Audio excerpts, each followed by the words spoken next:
Olá, gente! Estamos de volta com mais uma aula de Sociologia. Eu sou Charlene e espero contribuir com os estudos de vocês. E espero também que vocês possam interagir comigo no Classroom, ou no WhatsApp, ou pelo meio que você achar mais conveniente, tá? Porque é importante ter esse retorno para que a gente possa avançar nos nossos estudos. Bom, a aula de hoje, né, vai tratar de um tema que eu particularmente gosto bastante e eu tenho certeza que é um tema que traz algumas polêmicas, tá? Mas são polêmicas que, na minha opinião, nem deveriam existir, mas é fruto mais da conjuntura política que o Brasil vive na atualidade. Quando eu falo que elas não deveriam existir, não é porque eu sou contra polêmicas, eu gosto de polêmicas, mas é importante que se diga que esse tema ele já tem uma certa referência e consolidação nos estudos das ciências sociais. Então é nesse sentido que eu falei que a gente pode discordar ou concordar, mas a gente tem que validar, né, o acúmulo científico sobre determinados conteúdos, tá?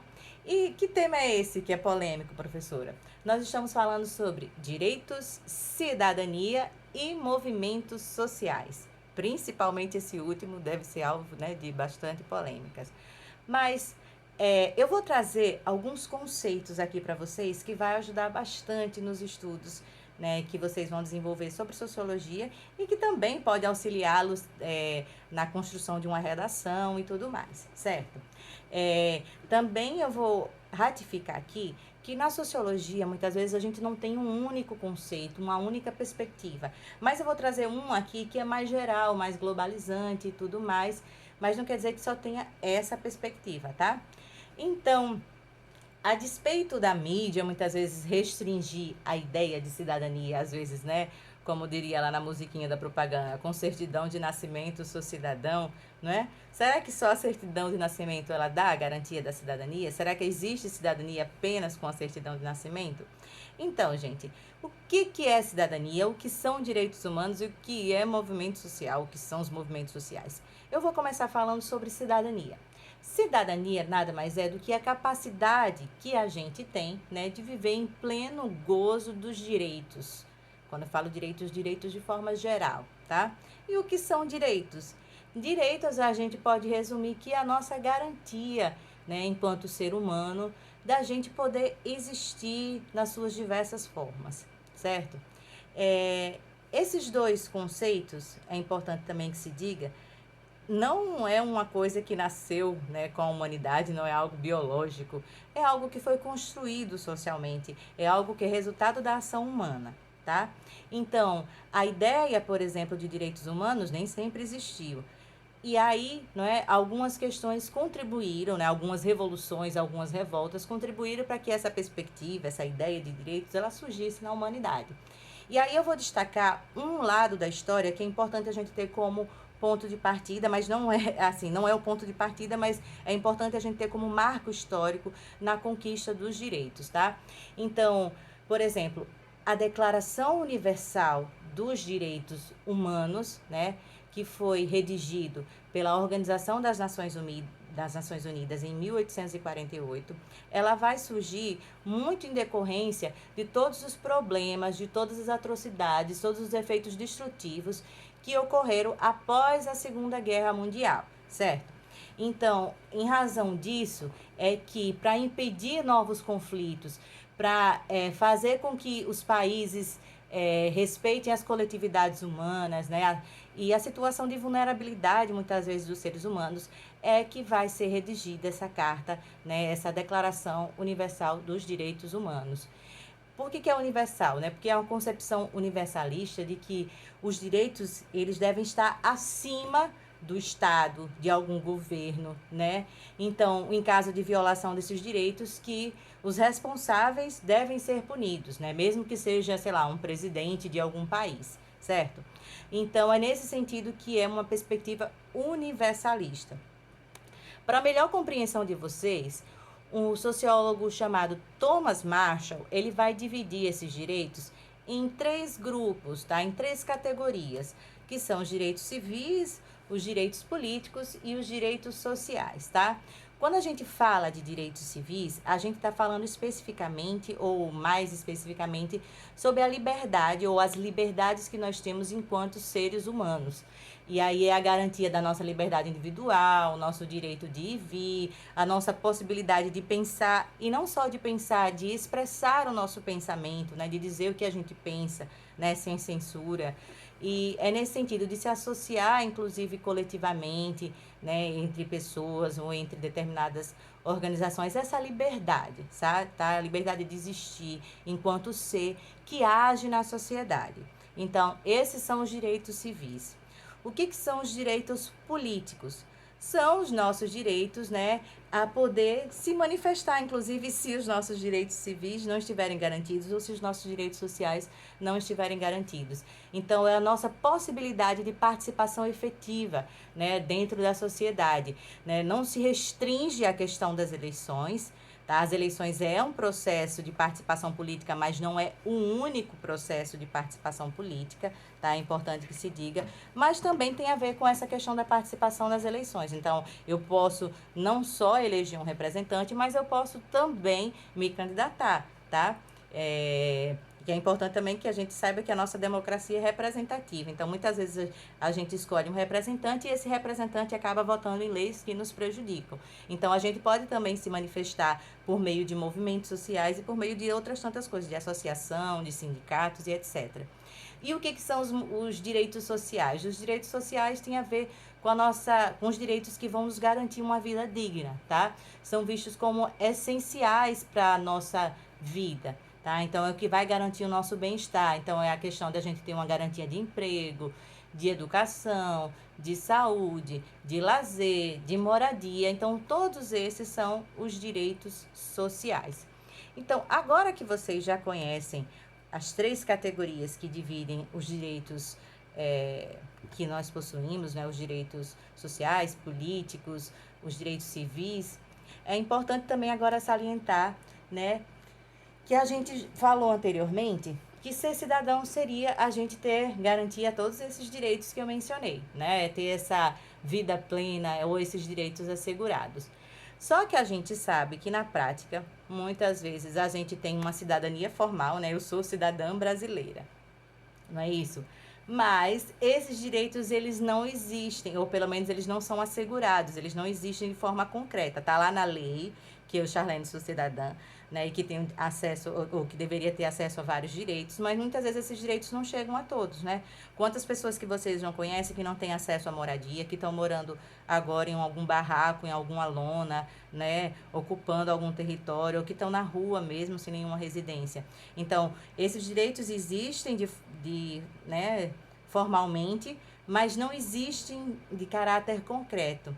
Então, é importante também que vocês saibam que a cidadania, ela não é algo dado, né?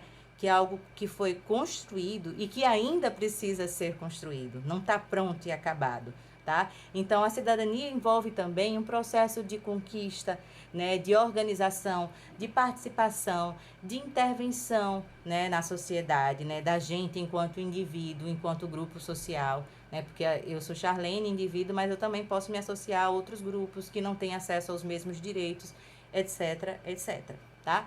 Então, essa vigilância constante, né, na conquista desses direitos, né, da gente ter acesso pleno a esses direitos, é o que forma a cidadania, tá?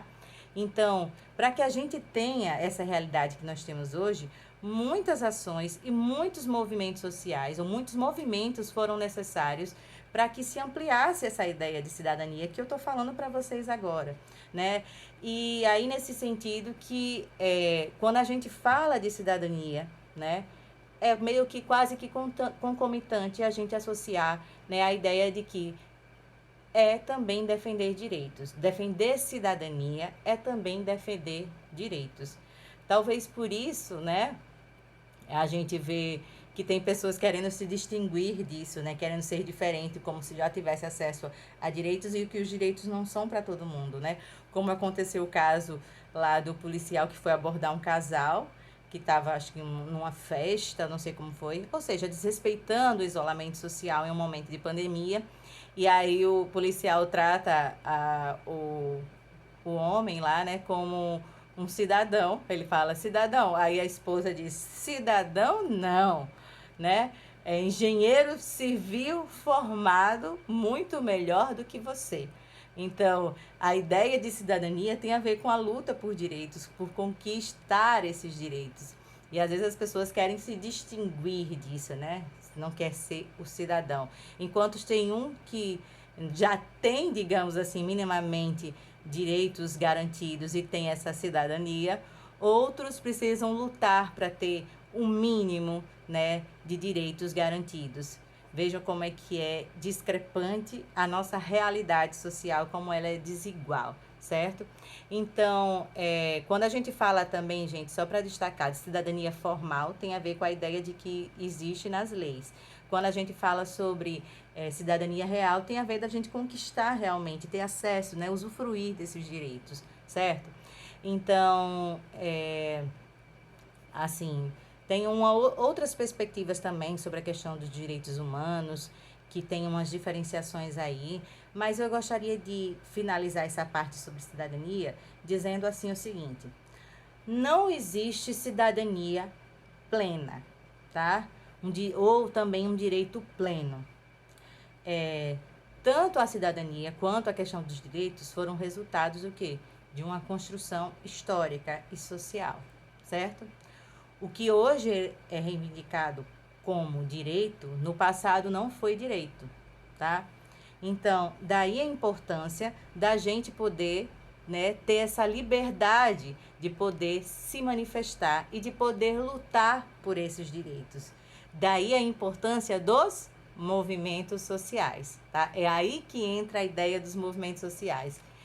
Os movimentos sociais, eles são necessários, eles são desejáveis dentro de um país, no sentido de dar possibilidade que as pessoas possam lutar quando há uma violação desses direitos ou quando você não tem acesso a esses direitos. É aí que entram os movimentos sociais. Mas, professora, o que são os movimentos sociais? Eu vou trazer uma definição que é mais consenso dentro da sociologia, né, sobre o que são os movimentos sociais. Movimentos sociais são ações coletivas com o objetivo de manter ou de mudar uma determinada situação na sociedade. Veja que eu falei manter ou mudar. Sobre essa perspectiva de manter ou mudar, às vezes tem discordância dentro da sociologia. Tem sociólogos que entendem movimentos sociais só enquanto movimentos de mudanças. Tem outros pensadores, tem outros sociólogos que entendem que também os movimentos que lutam pela conservação, pela manutenção de uma realidade, também podem ser considerados movimentos sociais, tá? Então, por exemplo, quando a gente fala sobre a questão do aborto, tá? Os movimentos feministas, de forma geral, tá? Claro que existem vários movimentos feministas de diversas perspectivas, mas eles defendem a legalização do aborto, tá? O aborto atualmente no nosso país, ele é crime, né? Uma mulher que realiza aborto, ela pode ser presa, né? E aí por isso que milhares de mulheres morrem por ano no nosso Brasil, justamente por não estar legalizado e às vezes a pessoa não tem acesso a um método, né, dentro, sei lá, né, que dê uma condição de você continuar com saúde e tudo mais. Então, existem esses movimentos feministas que são pró legalização do aborto, mas existem também grupos que lutam pela manutenção, ou seja, que lutam para que o aborto continue sendo criminalizado, certo? Que as mulheres continuem sendo presas e que elas não tenham atendimento na rede de saúde, no SUS, por exemplo. Então, vejam, é nessa perspectiva que eu digo que tem pensadores que dizem que os movimentos sociais podem ser de manutenção ou de mudança, certo? Nessa perspectiva. Mas você já sabe que são ações coletivas, ou seja, não é uma ação individual.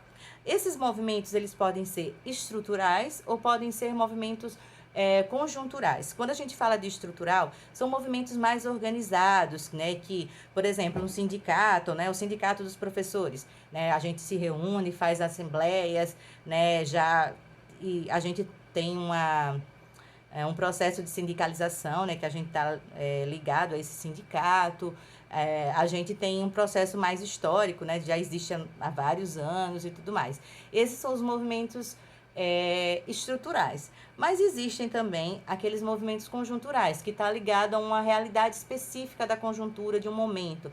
Então, às vezes, tipo, a tarifa do transporte, ela aumenta E aí as pessoas começam a, né, sei lá, combinar por meio das redes sociais, vamos nos encontrar, a gente não pode deixar que essa tarifa aumente porque tá muito cara e tal, etc. Então, a tarifa aumentou, aí do nada as pessoas surgem, começam a reivindicar e começam a protestar. Então, por exemplo, as jornadas de junho, elas tiveram mais essa conotação assim conjuntural. Para quem não se recorda, as jornadas de junho foram aquelas que aconteceram em 2013, tá? Em que diversas cidades, acho que mais de 400 cidades no Brasil, elas se manifestaram contra o aumento da tarifa do transporte e contra a violência que estava se dando, né, com relação a essas manifestações. Então, são movimentos mais espontâneos, digamos assim. Esses movimentos conjunturais são mais espontâneos. E também os movimentos sociais podem estabelecer relação de parceria, normalmente as ONGs têm uma relação de parceria com o Estado, mas também, em sua maioria, tem uma relação de oposição com o Estado. Por quê? Porque reivindicam direitos e aí, né, eles vão reivindicar direitos aos representantes do Estado e aí entram em conflito. Então, pode ser uma relação de conflito, como também pode ser uma relação de parceria, certo? Bom, os movimentos sociais, eles, na verdade, é o que vai dar garantia para que a cidadania ela possa acontecer de forma plena, tá? Então, por exemplo, o movimento social é uma forma de participação política. É uma forma de participação política que não se restringe à questão do votar, tá? Que não se restringe à questão das relações de eleição, as relações institucionais, certo?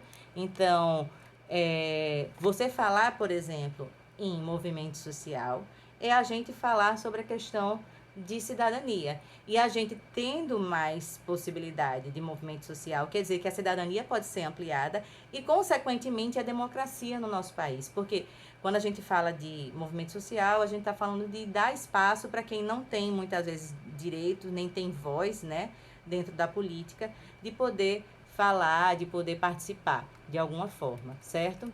Normalmente, esses movimentos sociais, eles se classificam em dois grupos, que são os movimentos tradicionais e são os novos movimentos sociais. Os movimentos tradicionais têm a ver com a origem dos próprios movimentos quando surgiram. Eu falo de movimentos quando surgiram, perdão. Estou falando de uma origem dos trabalhadores urbanos, tá? De como surgiram os movimentos sociais dos trabalhadores urbanos. Então, do que eu estou me referindo? Mas não só dos trabalhadores urbanos, tá, gente? Dos trabalhadores de forma geral. Movimentos sociais tradicionais, eles são vinculados à luta dos trabalhadores que não possuíam, por exemplo, quaisquer direitos. Então, vamos pensar assim, pós-revolução industrial, né, aqueles trabalhadores, aqueles operários nas fábricas, eles, muitas vezes, eles não possuíam direito nenhum, né? Então, eles começam a se organizar, inicialmente em associações, depois em sindicatos, para lutar pelo direito a uma jornada de trabalho com uma remuneração fixa, para ter direito ao final de semana, a férias, a redução da jornada de trabalho, que era exaustiva, né? Aliás, e ter uma jornada de trabalho específica. Então, a esses direitos. Então, quando a gente se refere a movimentos sociais tradicionais, nós estamos nos referindo aos movimentos que têm mais uma relação de classe, tá? Interesses de classe. Quando eles surgiram, tinha mais a relação de dicotomia entre proletariado e burguesia, né? A oposição entre proletariado e burguesia. Quando a gente fala de novos movimentos sociais, nós estamos nos referindo aos movimentos sociais que são mais ligados à questão da identidade, dos grupos identitários. Para quem não sabe o que são os grupos identitários, são aqueles grupos que são considerados minorias, tá? O que são essas minorias? São aqueles grupos que não têm acesso aos direitos, que não têm acesso à participação política, certo? E aí, por isso que eles são minorias, não é porque eles são minorias quantitativamente, não. Tá? Se você olhar, as mulheres, por exemplo, não são minorias, né? As mulheres têm mais de 50% de mulheres no nosso Brasil. Os negros e negras, né, que é a maioria da nossa população, né? E aí também tem outros grupos, que são os LGBTs e etc. esses grupos minoritários não é porque eles são minorias numéricas, são minorias na participação política. Vejam quantas mulheres elas participam ativamente da política no nosso país. Vejam quantos negros e negras. Basta olhar a questão também institucional. Estou falando não só a não institucional, mas a institucional também. Né? Quantas deputadas mulheres nós temos, quantos deputados negros nós temos, etc. Tá? Então, são minorias nesse sentido, nessa perspectiva. E aí a gente pode dizer que quais são esses movimentos, exemplos desses novos movimentos sociais? Movimento feminista, movimento negro, movimento LGBT, movimentos ecologistas, movimento estudantil, tá? Esses são os novos movimentos sociais, certo? Esses movimentos sociais, apesar de eu ter relacionado a uma perspectiva mais identitária, não significam, não implica dizer que eles também não têm uma perspectiva classista, ou que um não esteja casado com o outro. Por exemplo, muitas vezes o movimento feminista, ele também é um movimento antirracista, né? As mulheres negras sabem que elas sofrem mais opressão na sociedade do que as mulheres brancas. Então, é nesse sentido que existe também um debate sobre a interseccionalidade dos movimentos. E é importante que vocês saibam que não existe só um tipo de movimento social desses novos, tá? Existem várias perspectivas. Então, existem vários movimentos feministas, várias vertentes. Existem os movimentos feministas classistas, existem outros movimentos feministas liberais, existem vários tipos de movimentos feministas. Assim também existe também as diferenças no movimento negro, tá? E assim sucessivamente. Então, é importante destacar isso. Eu acho que um dos maiores exemplos da atualidade sobre o que são esses novos movimentos sociais foram os levantes antirracistas que começaram nos Estados Unidos, mas também se espalharam pelo mundo, e aqui no Brasil também chegou, claro que com a dimensão um pouco menor, mas que chegaram aqui no Brasil, que foi em decorrência do assassinato lá do George Floyd, por suspeita de uma nota de $20 falsificada. Veja, tiraram a vida de uma pessoa negra por causa de uma suspeita de uma nota falsificada de $20. Para a gente ver quanto vale a vida dos negros e negras, né? Não só no nosso Brasil, mas também fora daqui, de quanto o racismo ainda persiste mundialmente, tá? Então, esse movimento ganha o nome de Black Lives Matter, que significa vidas negras importam.